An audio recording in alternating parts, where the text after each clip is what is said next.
yo quisiera animarle a buscar allí un libro. Bueno, toda la Biblia es de bendición a nuestras vidas, pero quiero que vaya conmigo al libro de Primera de Juan.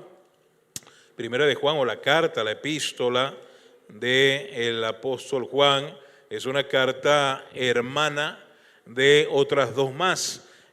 Podríamos decir como que es un manual aún de no solo de discipulado, sino de primeros pasos y de capacitación de creyentes de la iglesia primitiva y del creyente de la iglesia en cada generación. Primera, segunda y tercera de Juan son cartas hermanas, pero en esta noche vamos a ver allí los siguientes versículos. Primera de Juan, ¿ya están allí? ¿Sí? Dice allí la palabra del Señor en el capítulo 1, versículos del 1 al 3, a manera introductoria. Quiero que me acompañe a mirar allí. Lo que era desde el principio, lo que hemos oído, lo que hemos visto con nuestros ojos, lo que hemos contemplado y palparon nuestras manos tocante al verbo de vida, porque la vida fue manifestada y la hemos visto, y testificamos y os anunciamos la vida eterna, la cual estaba con el Padre y se nos manifestó. Lo que hemos visto y oído, eso os anunciamos, para que también vosotros tengáis comunión unos con otros, y nuestra comunión verdaderamente es con el Padre y con su Hijo Jesucristo. Y termina diciendo el verso 4, estas cosas os escribo para que vuestro gozo sea cumplido. Voy a tener un tiempo de oración, hermanos, si quiere me acompaña, para que el Señor nos siga hablando y dirigiendo en el resto de este mensaje. Buen Dios, Padre eterno, gracias te doy, Señor, por la oportunidad que me das de estar acá en Ágape. Gracias, Señor, por cada vida presente, cada familia representada, aún desde el más pequeño al más grande.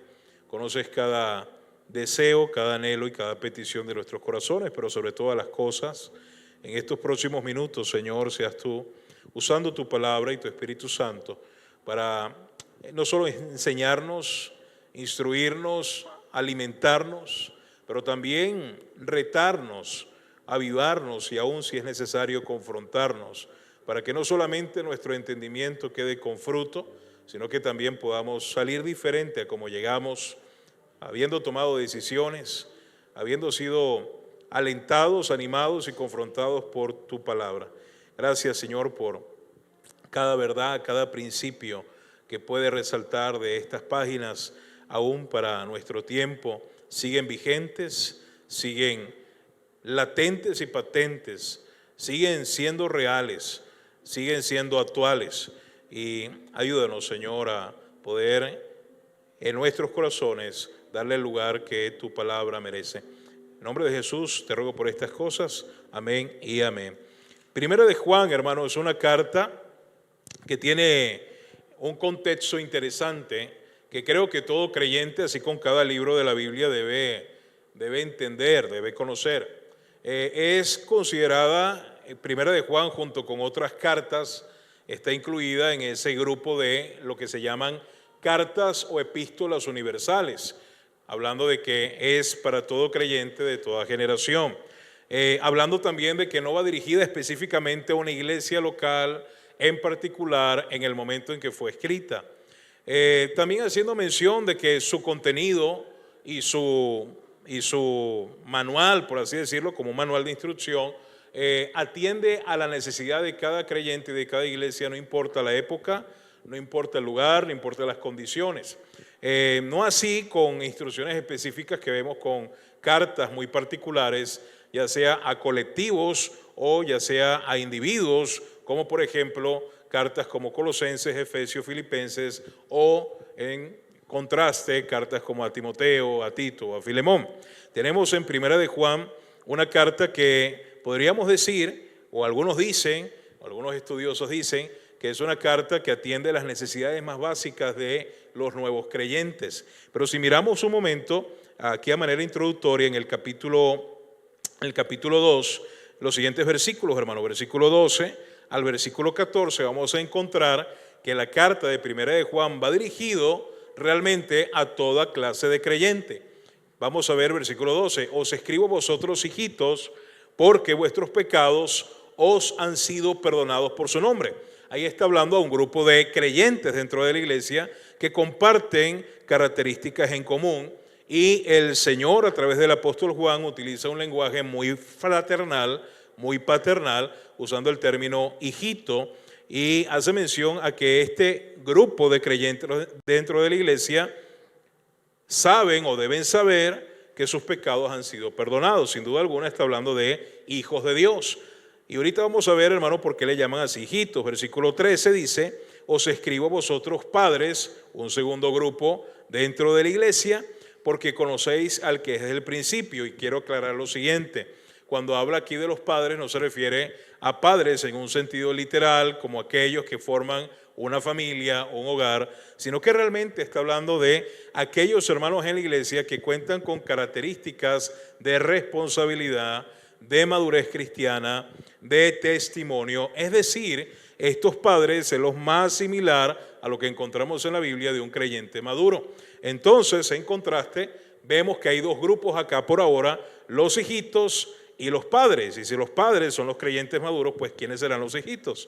Pues los hijitos, según el mismo término y la característica o el énfasis que el apóstol Juan está haciendo acerca de estos hijitos, es que ellos necesitan estar confiados, seguros y tranquilos de que ya el Señor ha perdonado sus pecados. Si hay un grupo de creyentes que constantemente, sobre todo en sus primeros días, en su primer andar cristiano, están siempre preguntándose, están con esa lucha interna: ¿será cierto que el Señor perdonó mis pecados? ¿Será que el Señor realmente me ha salvado? Y normalmente eso sucede cuando el nuevo creyente enfrenta la realidad de su lucha contra la carne, contra el mundo, contra el pecado.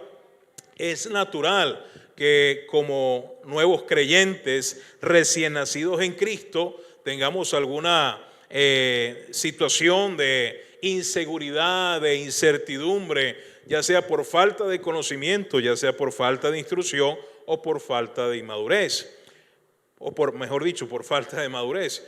Si hay algo que caracteriza a un niño, es justamente esa inseguridad, esa inexperiencia, en este caso, en la palabra del Señor. Qué bueno siempre tener nuevos creyentes en la iglesia, amén o no. ¿Sabe por qué? Porque eso representa y eso significa que la iglesia está cumpliendo con la gran comisión, con la tarea de llevar el evangelio. Es preocupante y es lamentable y es de alarma o de estar en alarma cuando en la iglesia pasa mucho tiempo sin que haya nuevos creyentes, sin que esté este grupo de hijitos. Eso significa que entonces necesitamos volvernos no solamente a animar, sino involucrar y comprometer con llevar el evangelio a toda criatura, que por cierto, mi querido hermano y querida iglesia, es la razón de nuestra existencia. La razón para seguir acá es para que la gente pueda conocer al Señor, para que puedan glorificar y adorar su nombre.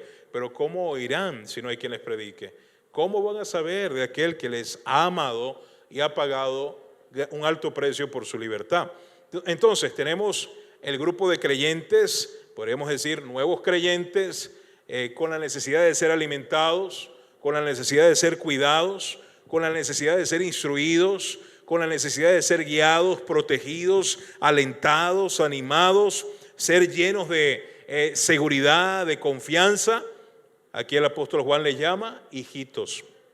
Tenemos otro grupo de creyentes conocido como los padres, aquellos que ya tienen tiempo en el Señor, aquellos que han logrado tener victoria sobre tentaciones, pecados, aquellos que enfrentan batallas y salen muchas veces airosos. En otras ocasiones no es así, pero tienen un carácter de madurez, reflejan a Cristo en su vida, en su diario vivir, que son de ejemplo, que son de cuidado, que son los mentores de aquellos pequeños que están llegando a la iglesia. Y hay un tercer grupo. Dice el versículo 13 en la segunda parte: os escribo a vosotros jóvenes porque habéis vencido al maligno. Ah, pastor, los jóvenes sí necesitan mucho del Señor, el ministerio juvenil. Pues no está hablando justamente de los jóvenes, hablando en términos cronológicos, no está hablando de aquellos que están en la pubertad o la adolescencia, pues no es así. Teniendo el mismo contexto y la misma idea o línea de pensamiento, entendiendo que los hijitos son nuevos creyentes y estos padres son los maduros en la fe, pues ¿quiénes son los jóvenes? ese tercer grupo que está ahí intermedio de creyentes, independientemente de la edad que tengan, independientemente de la edad que tengamos. Estos jóvenes son aquellos que están saliendo de esa infancia espiritual, están dejando los rudimentos de la doctrina de Cristo, están ya aprendiendo ya no a gatear, sino a sostenerse sobre sus pies de una manera más firme, empezar a dar los primeros pasos de madurez, pero que todavía no han llegado al nivel o al estatus de ser maduros en la fe, pero que tienen claro que esa es la meta, van en esa dirección. Y han empezado, y de hecho hay una característica interesante o una marca distintiva de aquel que está saliendo de esa infancia espiritual y se dirige a la madurez en Cristo. Esa característica es que ha empezado a disfrutar, a experimentar y a tener en su vida como un registro, como un récord, victoria sobre su propia carne, victoria sobre el pecado. En cambio el niño, ahí tenemos todos los que somos padres, ¿verdad? Vemos a nuestros hijos cuando empieza a gatear, cuando intenta pararse, muchas veces se caen, ¿cierto o no? Porque están en ese proceso de aprendizaje, pero cuando ya dominan los pasos, ahora más bien hay que tenerles cuidado porque andan corriendo por todas partes, voltean la casa, algunos se creen Spider-Man, ¿verdad? Caminan por las paredes, no les dé azúcar, por favor, yo que se los digo, tengo 4, y andan para aquí, para allá, porque ya dominaron, ¿verdad? El caminar, el correr.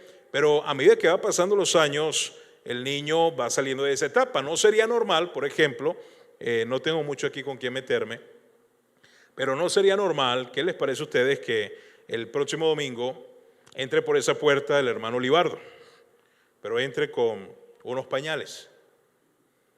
No solamente va a causar gracia, no solamente va a causar preocupación, no solamente va a ser una situación, una escena de alarma. Yo creo que la primera que se va a preocupar es su esposa, su familia.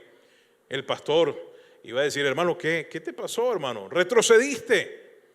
¿Verdad que sería algo muy fuera de lugar?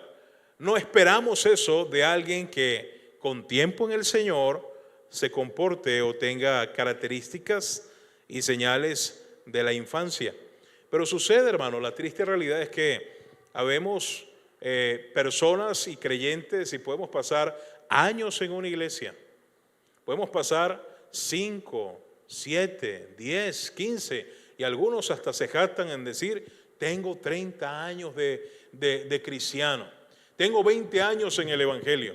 Pero cuando vemos actitudes, cuando pasan una prueba, cuando hay una dificultad, no saben responder correctamente. Cuando viene la tentación, ceden con facilidad. Cuando hay una oportunidad de hacer lo malo, lo incorrecto, no dicen no al pecado. Eso es una evidencia de que no importa los años que podamos tener en una iglesia, lo que realmente es relevante es cuánto hay de Cristo en nuestra vida. Porque de hecho, hermano, la vida cristiana no se trata de nosotros. ¿Sabía? La vida cristiana no se trata ni de usted ni de mí. Se trata de Cristo en nosotros, la esperanza de gloria. La vida cristiana se trata que con el pasar de los años, de los días y de los meses, haya menos de nosotros y más de ¿quién? Más de Cristo. Juan el Bautista dijo, es necesario que Él crezca, pero que yo mengüe. Pastor, ¿cómo se logra esto? ¿Por qué lo llevo acá, primera de Juan, a todos ustedes para ver de manera introductoria, y esta introducción como que ya me consumí todo el tiempo, creo, ¿sí? Pero ¿por qué los llevo hasta acá? Porque quiero, hermanos, que vean que dentro de nosotros hay diferentes tipos de cristianos, diferentes niveles de madurez espiritual. Y cada creyente tiene necesidades muy particulares. Los pequeños, dijimos, son inseguros, inexpertos. ¿Qué necesita alguien que es inseguro? Pues seguridad. ¿Y quién le va a dar la seguridad? ¿Otro que también está en su mismo nivel? Pues no, aquellos que han alcanzado madurez. Quiere decir, mis hermanos, que si usted es maduro en la fe, usted es de ejemplo a otros creyentes y está allí para animar, para alentar, para respaldar, para cuidar, para velar. ¿Amén o no? A veces creemos que todo el trabajo es del pastor, ¿sí? Y no hemos entendido que la edificación es una edificación mutua, es una edificación recíproca. Ciertamente como siervos de Dios, pastores que Dios constituye, vamos a rendir cuenta al Señor, pero cada creyente tiene el deber de ser edificación unos a otros. Eso es lo que dice la palabra de Dios. Pastor, ¿y cómo hago para ubicarme dentro de estos grupos? Pues hay características muy particulares. Dice el versículo 14, para terminar y cerrar este paréntesis: os he escrito vosotros padres, porque habéis conocido al que es desde el principio. Os he escrito a vosotros jóvenes, porque sois fuertes y la palabra de Dios permanece en vosotros. Y otra vez repite: y habéis vencido al maligno. Y una vez más recuerda que los jóvenes son aquellos que ahora han logrado no descubrir como una ecuación mágica ni una fórmula mágica, pero han logrado obtener sus primeras victorias espirituales. Ven peticiones contestadas, oraciones respondidas, y ahora pueden animar a los que vienen detrás de ellos y decirle: mira, vale la pena ser fiel, sí puedes confiar en el Señor nos ayuda, el Señor nos respalda. Pero Primera de Juan no solamente nos recuerda y nos describe que toda iglesia y en toda generación hay tres tipos de creyente o tres niveles de creyente, pero también nos enseña unas marcas distintivas del creyente. Hay un lenguaje muy interesante, hermano, que cada escritor bíblico posee o se caracteriza, y uno de los lenguajes o de los temas que Juan o el apóstol Juan se le puede identificar o se le puede reconocer es que no solamente es el apóstol que algunos dicen hablan de el amor, aunque Juan realmente era un apóstol o uno de los discípulos del Señor que cuando expresaba alguna verdad bíblica, para él no habían medias tintas, era blanco o negro. De hecho, mucho se dice, algunos comentaristas, el apóstol del amor, el discípulo amado. Pero cuando leemos sus escritos, para Juan a veces no hay términos intermedios. Para Juan o es luz o tinieblas. Para Juan muchas veces o eres hijo de Dios o eres hijo del diablo. Para Juan dice, bueno, o permaneces o has sido cortado y desarraigado. Y es lo que vemos acostumbrado en su teología, tanto en su evangelio como en sus cartas. El apóstol del amor, y entendamos, hermano, que el amor también implica corrección, instrucción. Este mundo nos ha distorsionado el concepto o muchos conceptos referentes a Dios. ¿Y por qué le digo todo esto? Porque en esta carta también hay un lenguaje muy particular, y es el apóstol Juan aquel que ha abordado el tema con mayor claridad del nuevo nacimiento. Tenemos allá en Juan capítulo 3, en su evangelio, que él conversa con un hombre religioso, Nicodemo, maestro de Israel, conocedor de las escrituras de pasta a pasta, pero que su tema con este hombre fue el nuevo nacimiento. Pero sabe, no fue un tema que quedó en el evangelio. Ahora es un tema que se arrastra hasta esta carta, y me llama siempre la atención que hay una frase que encontramos en Primera de Juan que es nacido de Dios, nacido de Dios. Y esta frase se repite 6 veces en esta carta, en esta epístola. Y curiosamente, las veces que aparece la frase nacido de Dios en Primera de Juan resaltan una marca distintiva de lo que debe ser un verdadero creyente. Y esto que comparto con ustedes en estos minutos ha sido de bendición a nuestras vidas como familia y como ministerio. Ha sido, de hecho, hermano, uno de los mensajes que de tiempo en tiempo compartimos en la iglesia, sobre todo cuando nos damos cuenta que hay como que un nuevo grupo de hermanos, hay crecimiento, hay más membresía, y este mensaje ha sido muy propicio para recordar quién es o cómo identificar si hemos nacido de nuevo, o las características o marcas de un nacido de nuevo. Quiero que me acompañe brevemente a mirar la primera. En Primera de Juan capítulo 5, dice capítulo 4, versículo 7, capítulo 4, versículo 7, dice así: amados, sin duda alguna el apóstol Juan está hablando con creyentes en la fe, no está hablando acá con incrédulos ni con inconversos, está hablando con aquellos que ya son hijos de Dios. Y hace rato acabamos de ver que dentro de los hijos de Dios, ¿cuántos niveles hay, hermano, de madurez? Hay 3, hijitos, jóvenes, nivel intermedio, aquellos que están saliendo de la infancia espiritual y van a la madurez, y los padres, que son los maduros en Cristo. Curiosamente, los padres son siempre minoría en la iglesia, ¿cierto?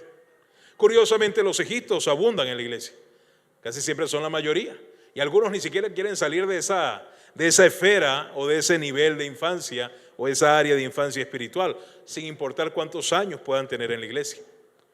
Muchas veces los que son jóvenes espirituales o intermedios son aquellos hermanos que están asumiendo compromisos, nuevos retos espirituales, metas para Dios, pero que todavía saben que necesitan avanzar para ser maduros en Cristo.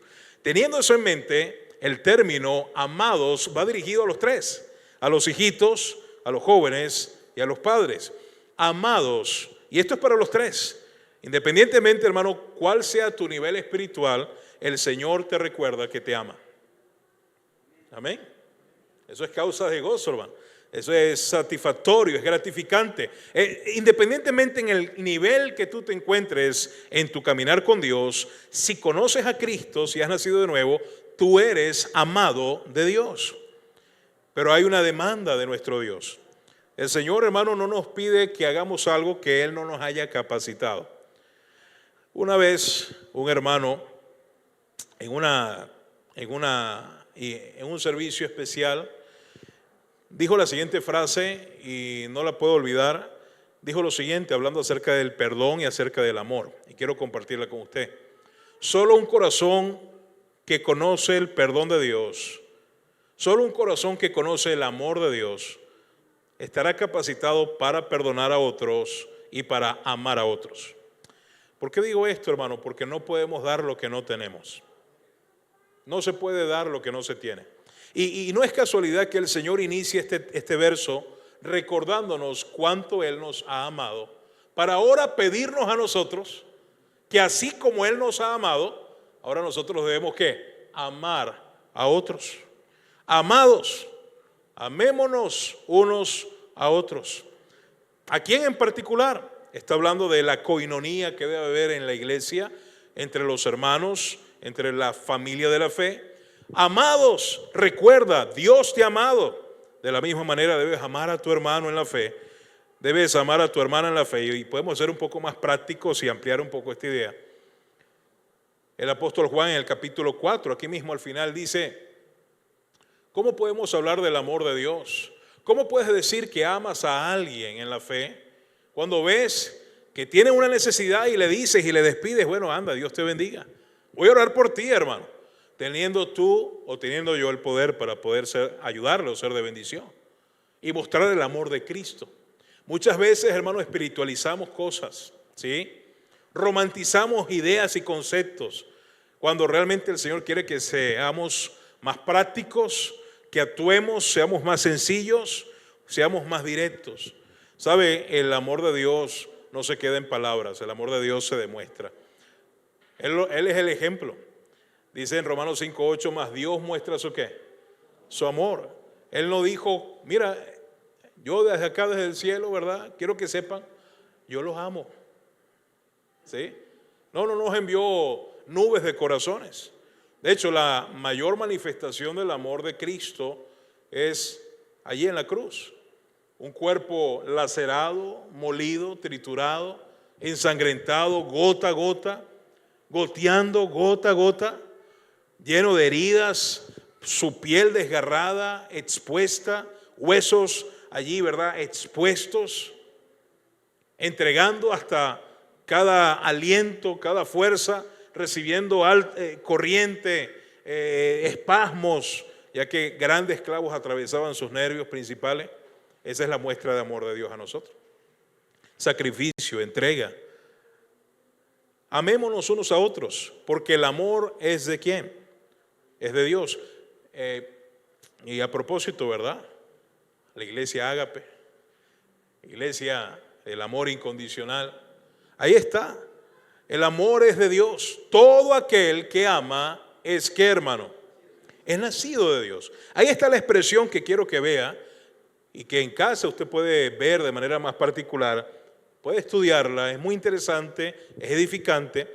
6 veces le dije que aparece esta expresión en Primera de Juan. Y una de esas es esta. Dice que todo aquel que ama es nacido de Dios. Sin duda alguna, acá este verso nos presenta que una marca distintiva de alguien que ha experimentado el nuevo nacimiento en su vida es que ha sido capacitado por el Señor para amar a otros. Y eso implica perdonar, soportar, animar, orar por alguien. Muchas veces se ve en la iglesia, hermano, gente que ni se habla. Muchas veces se ve en la iglesia, en las congregaciones, gente que tienen rencillas, guardan rencor, hay envidia, hay celos. ¿Y dónde está el amor? El amor que es característico de alguien que conoce al Dios de amor. Hermano, cuando conocemos a ese Dios de amor, Dios nos capacita con su amor. Dice allá en Romanos capítulo 5:5 que con el Espíritu que Él nos dio derramó su amor, colocó su amor en nuestros corazones. Y Él mismo opera a través de nosotros para amar aún a los más difíciles. Mire, a veces tenemos argumentos y excusas y decimos, no, pastor, es que usted no sabe, ese hermano es difícil de amar. O tal hermana es difícil de soportar. ¿Cierto o no? Pero resulta es que olvidamos fácilmente que también las demás personas nos tienen que soportar a nosotros. Que hay otros que también tienen que esforzarse para amarnos a nosotros. ¿Cierto o no? A veces creemos que el problema siempre es otro, cuando siempre o casi siempre el problema somos nosotros. Si no, pregúntele a Adán y a Eva. ¿Sí? ¿Qué pasó, Adán? Pues es la mujer que tú me diste. Eva, ¿qué pasó? Pues es la serpiente. ¿Y cómo somos rápidos para evadir nuestra responsabilidad, justificarnos y decir que otros siempre son el problema? ¿Amén o no? Ahí está una marca distintiva de alguien que ha nacido de nuevo, que ha nacido de lo alto, que ha nacido del Espíritu, que ha pasado de muerte a vida, de tinieblas a luz, es que tiene la capacidad de amar, de soportar, de tener paciencia, de perdonar, de perdonar. Ahí están los matrimonios, dicen ser creyentes, hay conflicto, no hay matrimonio perfecto, va a haber dificultad y Dios va a usar las dificultades para limar asperezas, para moldear carácter, dice Proverbios, hierro con hierro se aguza, se afila, así el hombre aguza el rostro de su hermano, de su amigo. Y eso sucede en la vida de pareja. Y ahí llegan a la consejería, ¿verdad, pastor? Necesitamos hablar con usted, tenemos esta urgencia, tenemos esta necesidad, pastor, ya no hay amor. Él me hizo algo, ella me hizo aquello. Y hay rencor, no hay perdón. ¿Sabe por qué? Porque a veces sucede que alguna de las partes ni siquiera ha conocido a Dios de verdad. Y si lo ha conocido, pues le falta aprender más del Señor, de pasar tiempo íntimo, secreto, tiempo de calidad con Dios. Ahí yo le animo, hermano, a buscar el rostro de Dios en la Biblia, en oración. Hay otra característica de aquel que ha nacido de Dios, capítulo 5, versículo 1. Y una nos lleva a la otra, Segunda, versículo 1, dice, todo aquel, acá en el capítulo 5, todo aquel que cree que Jesús es el Cristo, es nacido de Dios. Aquí se nos explica, se nos dice cómo se logra nacer de Dios, y es por medio de la fe. Está diciendo todo aquel que cree, todo aquel que ejerce esa fe salvífica, esa fe eficaz en la persona correcta, aquel que dio su vida por nosotros en la cruz, aquel que demostró con poder que venció a la muerte y hay una tumba vacía como evidencia.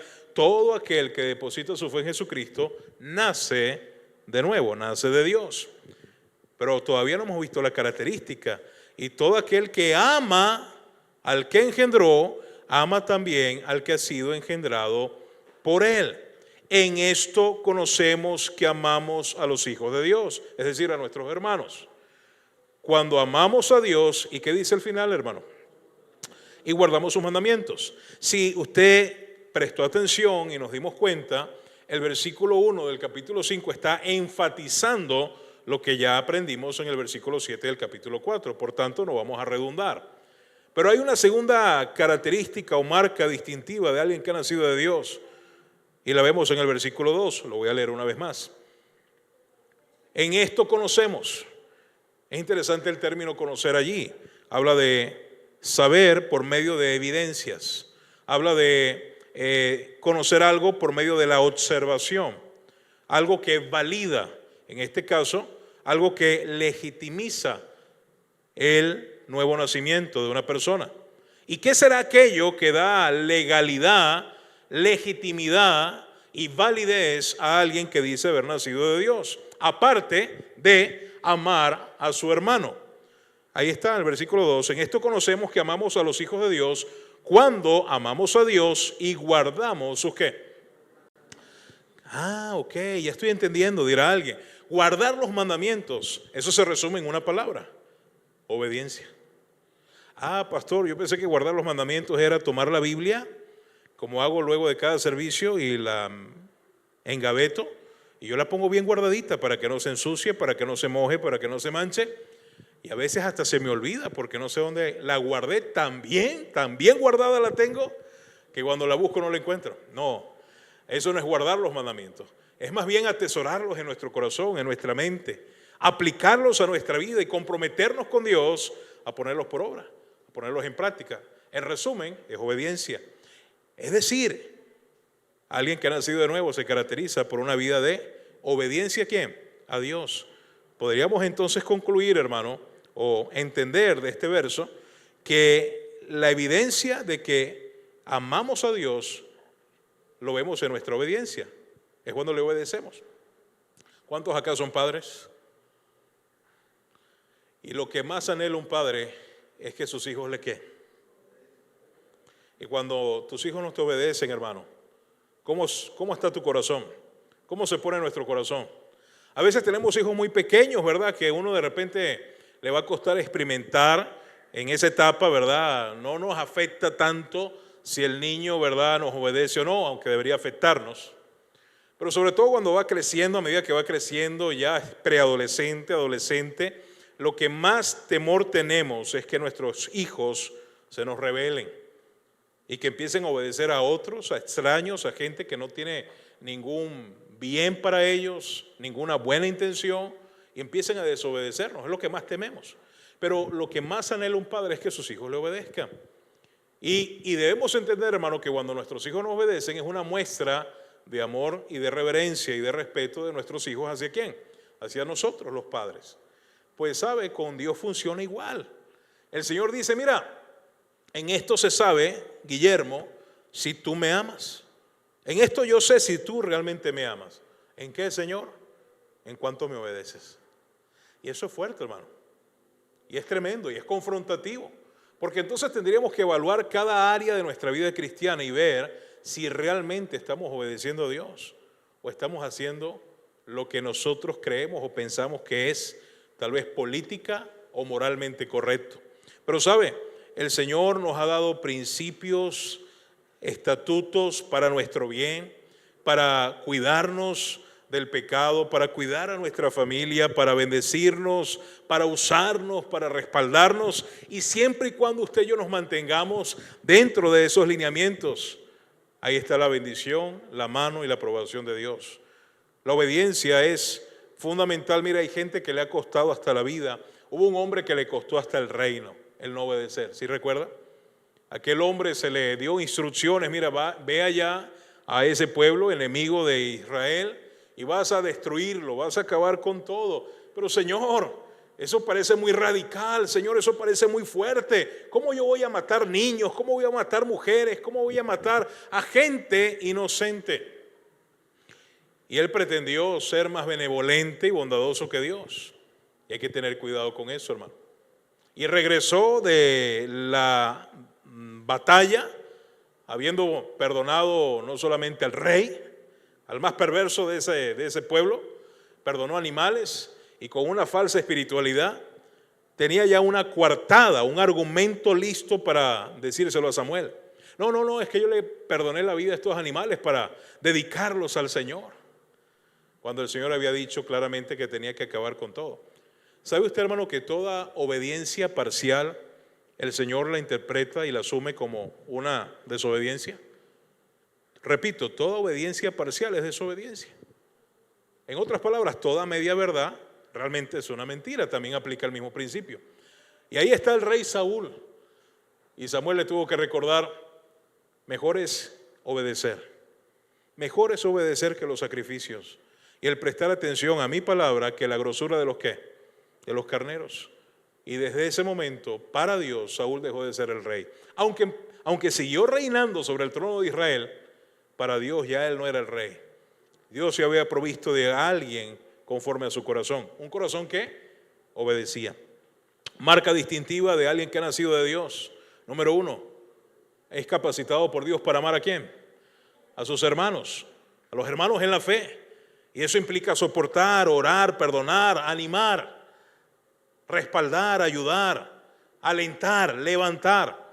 Segunda característica de todo aquel que ha nacido de Dios, su vida es una vida de obediencia. Eso nos lleva a la tercera característica. Pastor, y cuando estoy obedeciendo a Dios y cuando estoy viviendo en el Espíritu y no según mis deseos y mis pasiones, cuando ya no alimento mis ideas y pensamientos, sino que me someto a la voluntad de Dios, ¿qué va a ocurrir? Mira lo que dice versículo 4. Porque todo lo que es, estamos en el capítulo 5, no nos hemos movido de allí. Porque todo lo que es, otra vez aparece la expresión, tercera vez, todo lo que es nacido de Dios. ¿Y ahora qué sucede? ¿Ahora con qué se asocia? ¿Vence a quién? Yo no sé usted, hermano, pero yo quiero vencer al mundo todos los días. Amén. ¿Te gustaría vencer al mundo? ¿Qué es el mundo? Pues aquí el mundo no está hablando de, pastor, voy a pelear con la gente. No, ahí el mundo no es la gente, el cosmos. El término mundo es usado con 3 connotaciones en el Nuevo Testamento y sé que ustedes lo saben. Puede interpretarse según el contexto como gente, puede interpretarse según el contexto como la creación, el planeta, o puede interpretarse, como en este caso, al sistema corrompido en el cual vivimos o convivimos, controlado, dirigido, influenciado, nada más ni nada menos que por Satanás. Modas, tendencias, filosofías, ideas que van penetrando en nuestra mente, corazón y aún en nuestra iglesia. Pero aquí dice el Señor, todo aquel que es nacido de Dios vence al mundo. Y dice, y esta es la victoria que ha vencido al mundo, ¿nuestra qué?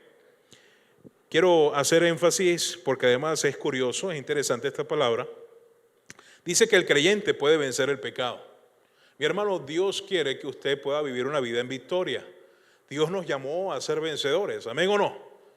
Somos vencedores en Cristo, pero no es un cliché, no es una frase, una expresión bonita. Debe ser una realidad palpable en nuestra vida diaria. Vencemos al mundo cuando ya aquello que practicábamos antes, aquello en lo que nos deleitábamos antes, pues ya no es nuestro deleite debe ser el Señor. En su presencia hay plenitud ¿de qué? De gozo. En la ley del Señor nos deleitamos ¿qué? Día y noche. Hermano, ¿en qué es aquello que más te deleitas? ¿En algo que glorifica a Dios o en algo que deshonra a Dios? Y empezamos a evaluarnos, empezamos a examinarnos. Entonces vamos a concluir que nos hace falta tener victoria sobre el mundo. Este versículo nos enseña que sí se puede vencer al mundo, pero que ¿quién nos da la victoria? Ahí está la clave. La clave de la vida cristiana, y es la fe. Dice, esta es la victoria que ha vencido al mundo. ¿Nuestra qué? Me gusta esa expresión. Habla de una fe propia. Eso significa, hermano, que la fe no se presta. Qué interesante eso, ¿no? La fe no es prestada. Es decir, yo tengo mis propias luchas con el mundo, con mi carne. Usted tiene las suyas propias. Y mis luchas no necesariamente tienen que ser las mismas de usted. Pero si hay algo que tenemos en común, es que la misma herramienta que te va a servir a ti para vencer el pecado, la tentación, la prueba, el desánimo, la depresión, la angustia y el afán que este mundo nos produce, es la misma herramienta que me va a servir a mí también para vencer al mundo. Y es la fe. Ahora, la palabra victoria, esta manera de conocimiento general. La palabra victoria es muy interesante. En griego es la palabra, se escribe así. Su fonética, ¿verdad? Es la palabra Nike.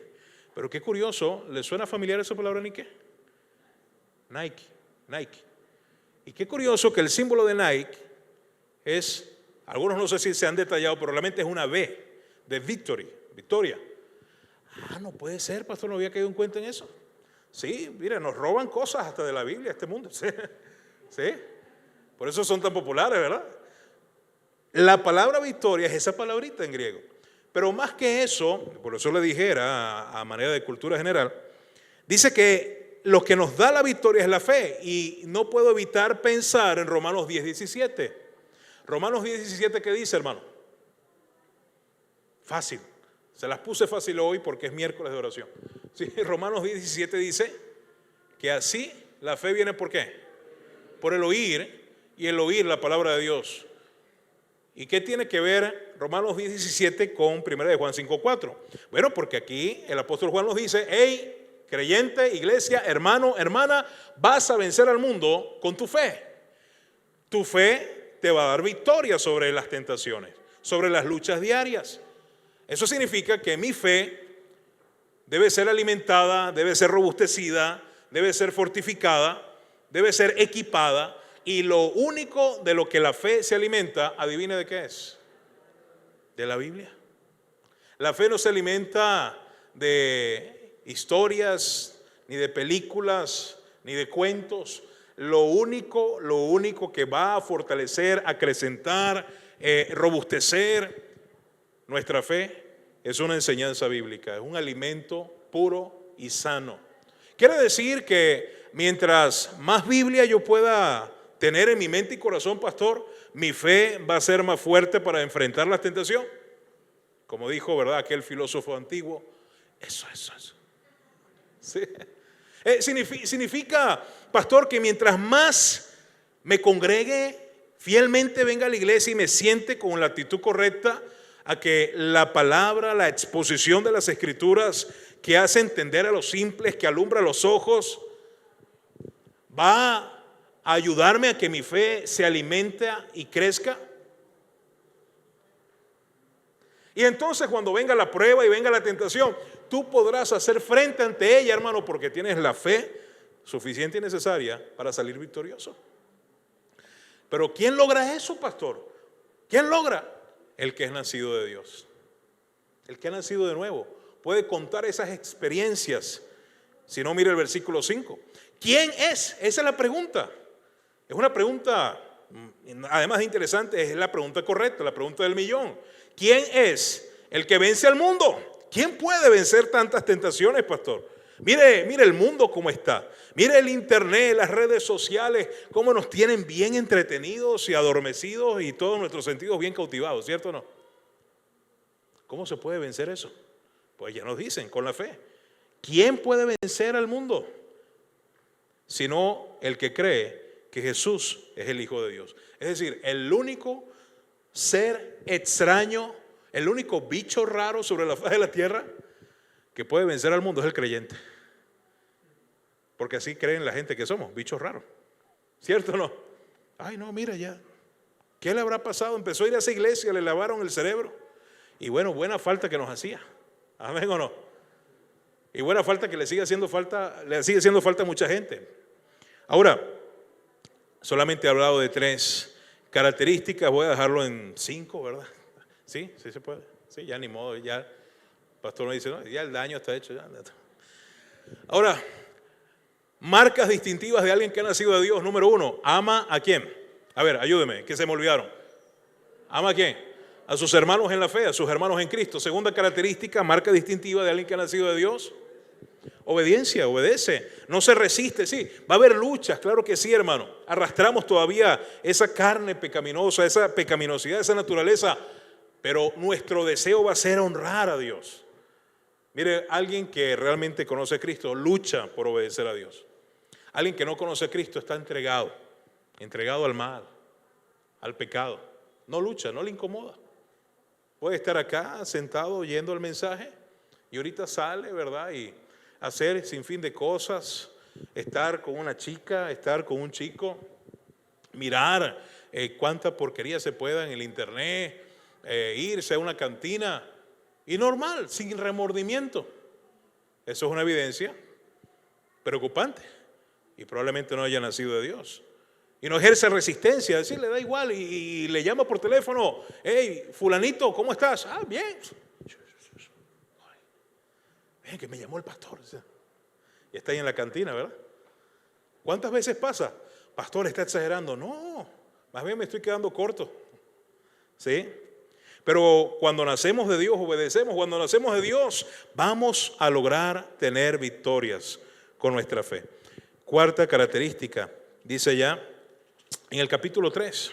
Mire lo que dice el capítulo 3. Ya lo tiene ahí cerquita. Capítulo 3, versículo, justamente hablando de eso. capítulo 3, versículo 9, dice así. Me quedé atrás. Dice el versículo 9. Es más, vamos a leer el 8. Dice, el que practica el pecado, habla de la práctica, habla de un hábito, habla de dependencia, habla de vicio, ¿sí? De algo que está viciado o alguien que está viciado. El que practica el pecado, amartía es la palabra pecado, errar el blanco de Dios, fallar el blanco de Dios. El que practica el pecado ¿se da cuenta de lo que le dije hace rato del apóstol del amor? No hay medias tintas. Es una declaración contundente. Por la calle del medio, decimos nosotros, ¿verdad?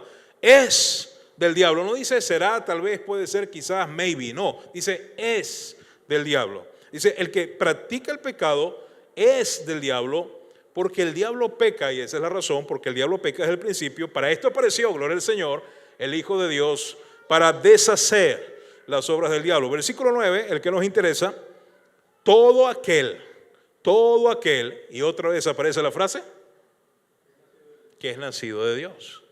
¿Y hay algo nuevo más? ¿O hay algo adicional? Sí, otra marca distintiva. Todo aquel que es nacido de Dios, ¿no qué, hermano?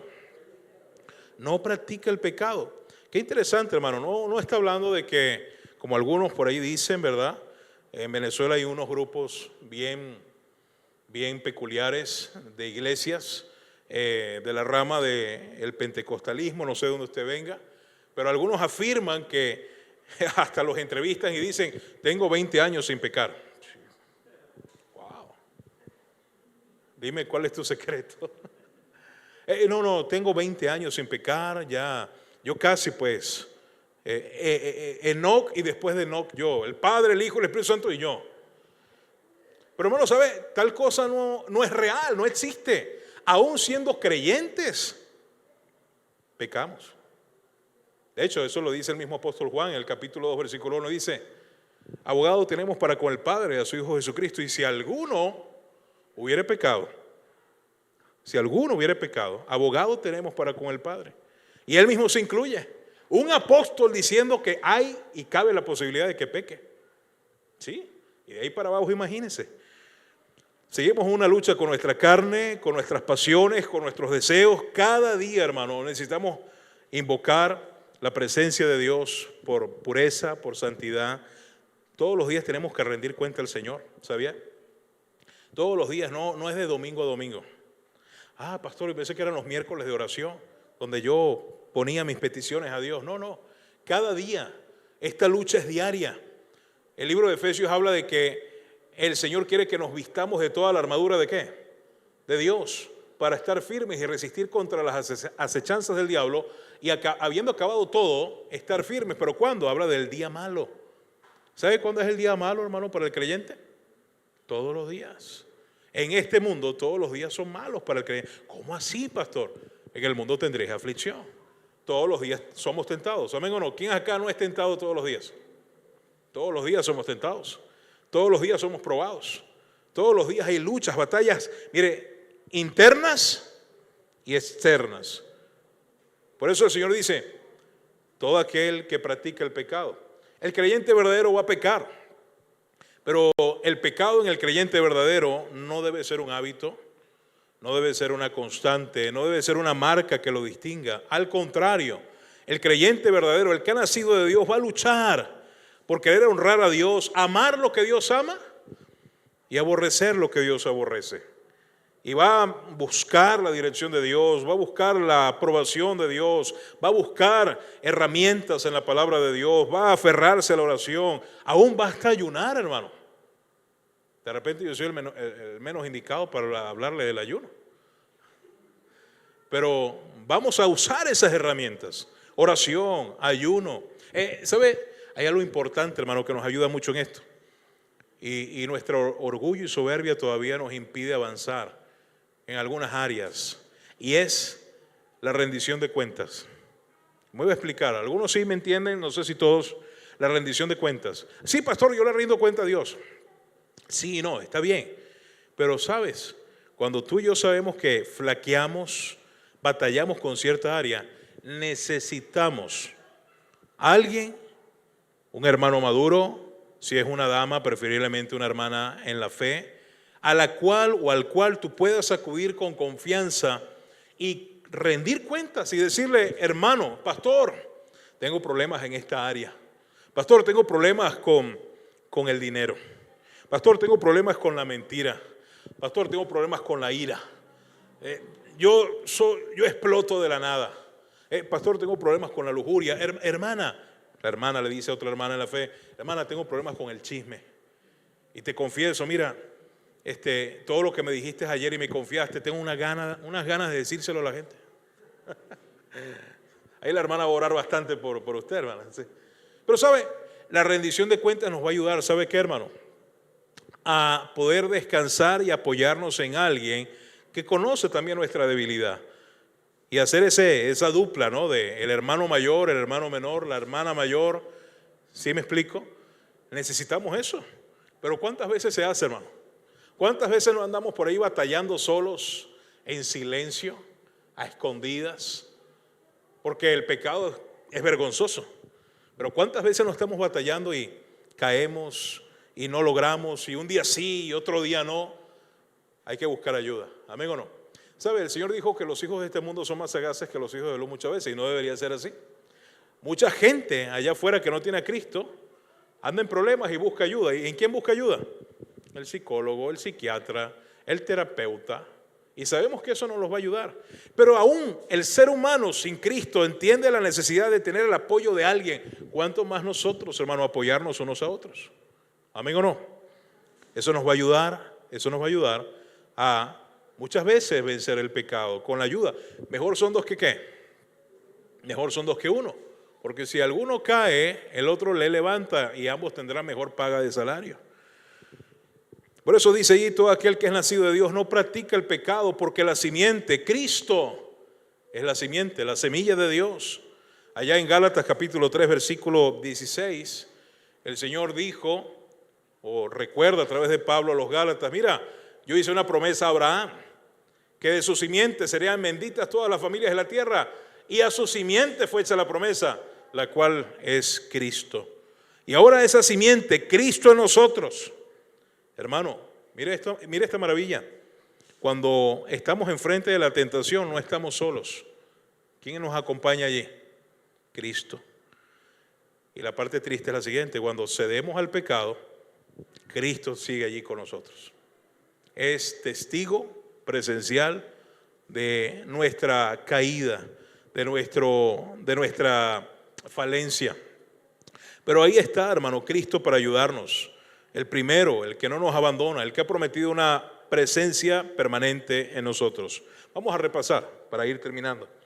Todo aquel que ha nacido de Dios, número uno, ama. Y ese amor no es: hermano, te amo.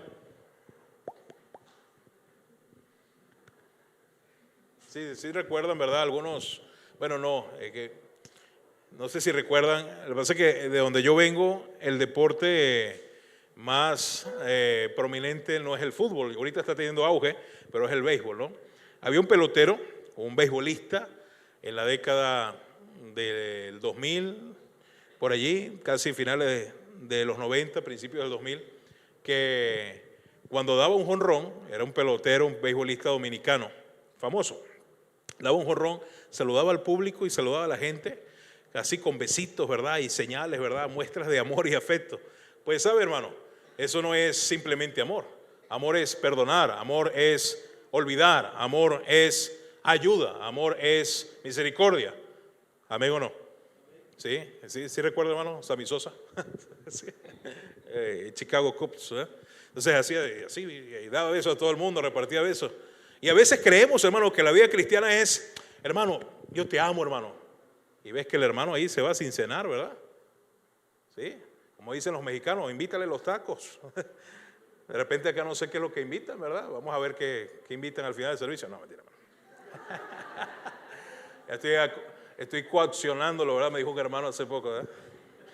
Muy bien.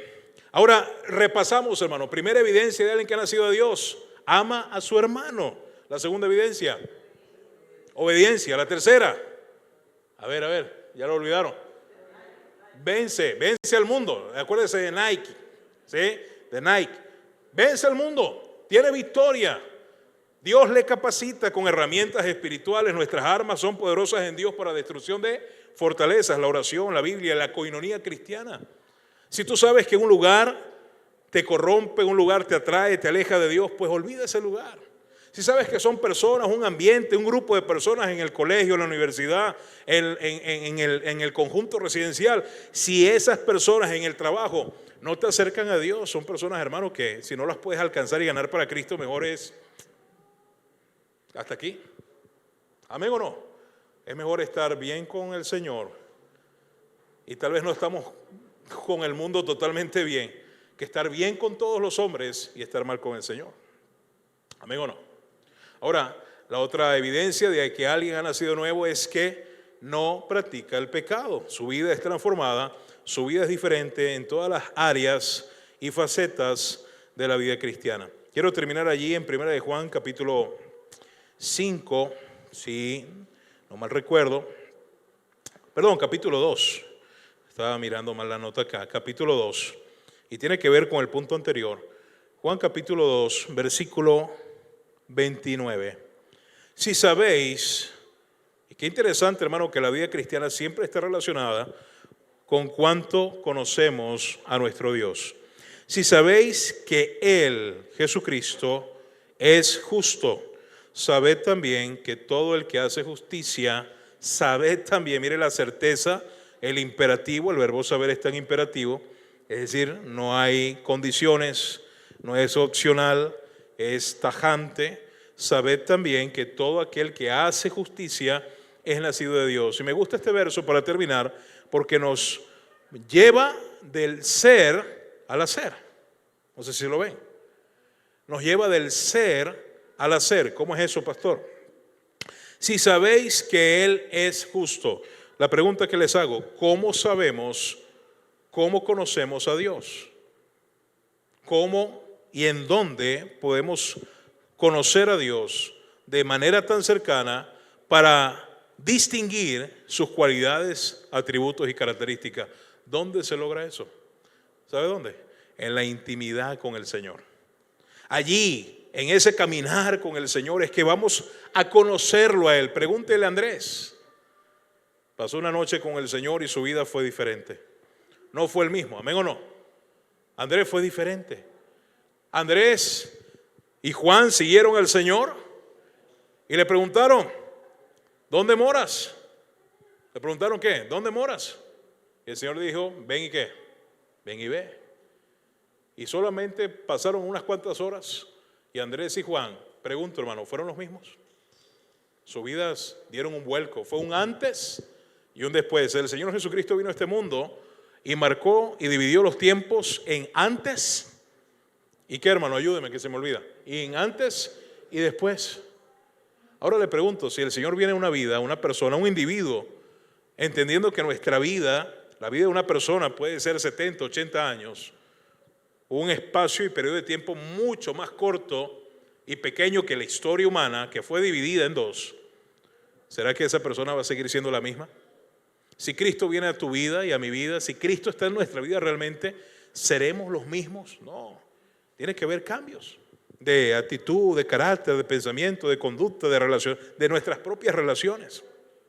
Y eso es lo que está diciendo. Si sabes, si le conoces en su justicia, si sabes que Él es perdonador, si sabes que Él es recto, puro, santo, sabed también que todo el que hace justicia es nacido de Dios.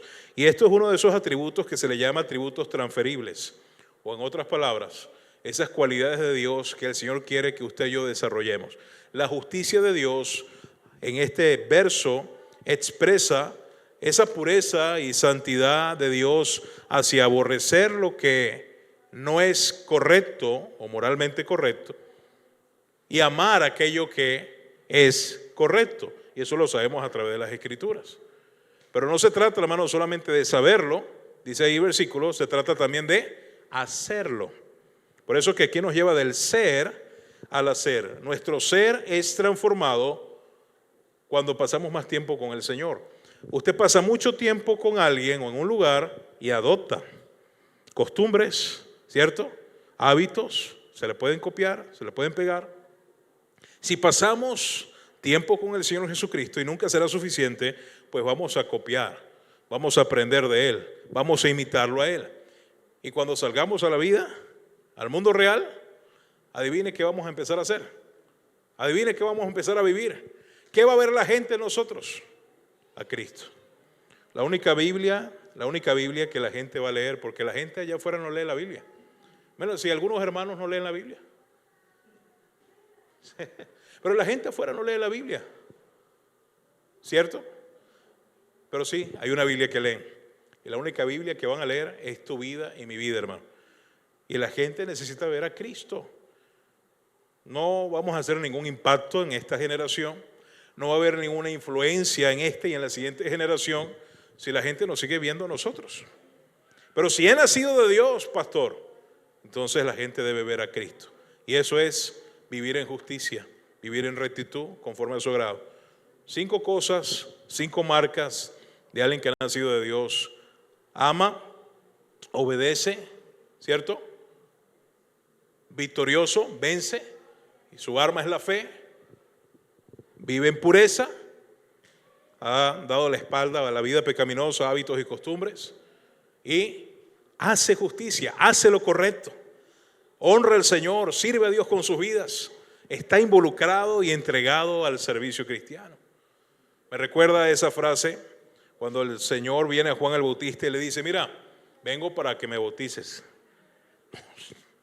Yo necesito ser bautizado por ti, ¿cómo tú vienes a mí? Yo no soy digno. ¿Y qué le dice el Señor? Es necesario que cumplamos toda justicia. ¿Qué significa eso? Se lo voy a decir en criollo. Juan, tenemos que hacer lo que es correcto. Hagamos lo correcto. Eso es hacer justicia. ¿Y qué será lo correcto?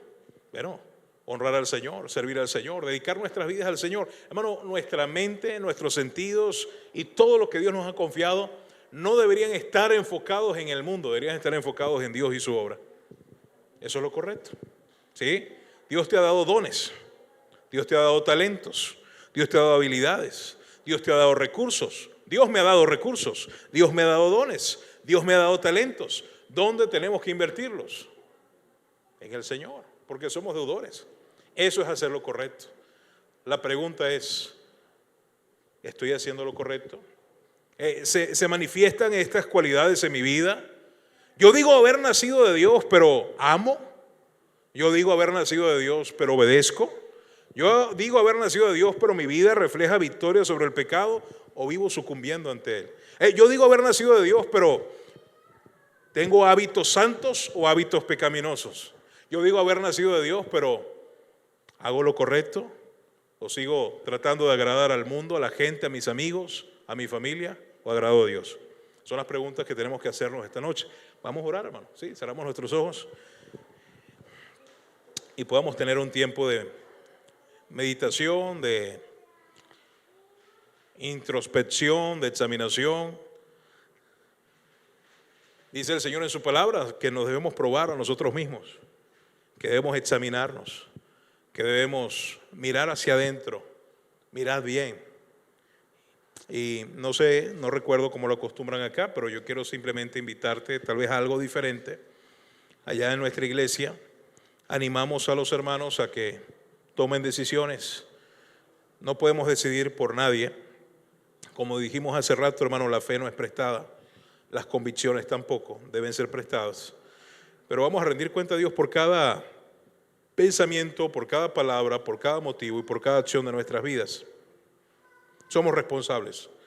Y yo te quiero animar, luego de haber escuchado este mensaje, acerca de que Dios está interesado en ti, independientemente si seas un niño espiritual, o tengas ya algún tiempo en el Señor, o tengas alguna responsabilidad dentro de la iglesia, o seas de ejemplo o de influencia a otros, independientemente qué hagas o quién tú seas, sin duda alguna el Señor quiere que usted y yo cada día podamos parecernos más a Él y menos a este mundo y menos a lo que nosotros éramos antes.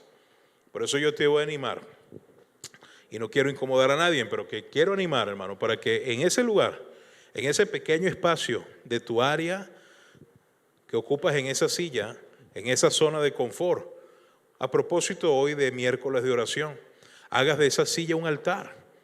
¿Cuándo fue la última vez?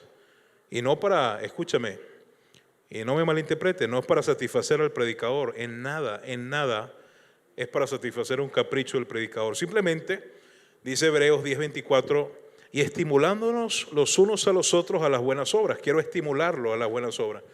Y no sé si en esa silla estarías dispuesto aún a doblar tus rodillas y salir de tu área de confort. Y si quieres hacerlo, no sé cuándo fue la última vez que lo hiciste, doblaste tus rodillas en tu casa, en tu cuarto, donde sea, y haz de esa silla un altar. Y tómate un tiempo, habla con el Señor. Dile: Señor, aquí está mi vida. Tú conoces cada área, cada faceta, cada aspecto de mi vida. Y necesito ser más como tú. Quiero conocerte más. Quiero comprometerme más. Quiero aún servirte mejor. Pues debemos tomar decisiones. Porque ese es el propósito del mensaje. Que no solamente nuestro intelecto y conocimiento sea nutrido, sino que de la mente pueda bajar, descender esos 45 centímetros que hay entre la cabeza y el corazón, el pecho. Allí debe quedar anclada la verdad de Dios y aplicarlas pronto a nuestra vida. Allí, tómate tu tiempo, hermano, tómate un minuto, hablemos con el Señor. Ánimo, el Señor es fiel, es bueno, es paciente, misericordioso y lleno de gracia, pero también el Señor es justo y Él espera y anhela que tú y yo podamos serle fiel. Gracias, Señor, por tu amor, por tu misericordia, por tus bondades, tus maravillas. No somos dignos de ser llamados tus hijos, pero gracias porque no solamente eres y has sido la propiciación por nuestros pecados, sino también por los de todo el mundo. Gracias, Señor, porque tu amor, tu bondad y tu gracia alcanza a todo aquel. Gracias porque por medio de tu palabra y tu Espíritu Santo podemos ser animados, edificados. Muchos acá simplemente recordar, refrescar estas verdades. Seguramente para otros ha sido de confrontación, de estímulo, pero sin duda alguna tu Espíritu Santo nos constriñe, nos empuja, nos anima a hacer lo correcto. Que podamos ser creyentes fieles, pero que cada día nuestra vida refleje tu amor, refleje tu gracia. Que cada día que pase podemos ser más semejantes a ti y menos a este mundo y menos a nuestros propios ideales, a nuestros propios deseos, a nuestros propios proyectos. Que podamos negarnos y llevar tu cruz. Gracias, Padre, por el tiempo especial también de adoración y coinonía, y el resto de este servicio seas tú dirigiendo y glorificándote en todo. Gracias te damos, Señor. Amén y amén.